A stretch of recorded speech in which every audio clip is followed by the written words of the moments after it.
నా స్పెషల్ చూద్దురండి. వేడి వేడి రైస్,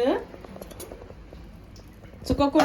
వెజ్ తింటా అన్నా కదా, కానీ ఆమ్లెట్ అన్నా ఉండాల్సిందే కదా. ఇంకోటి, మనము బాగా డైట్ కావాలంటే పాలకూర సన్నగా కట్ చేసి ఆమ్లెట్ వేసుకొని మార్నింగ్ బ్రేక్ఫాస్ట్ ఆ పాలకూర ఆమ్లెట్ తిన్నాం అనుకోండి, డైట్కి చాలా మంచిది. డైలీ మార్నింగ్ మనం ఒక ఆమ్లెట్ తినేసి ఇంకా డైరెక్ట్ లంచ్ ఒక చిన్న కప్పు లంచ్ అది తీసుకుంటే చాలా బాగా. ఇక చూడండి ఎంత ఫ్లఫీగా, అంటే ఎంత మంచిగా వచ్చిందో. 4 eggs వేసిన,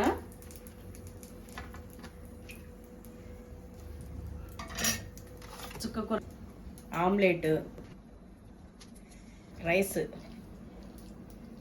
ఈరోజు నా స్పెషల్ ఇది.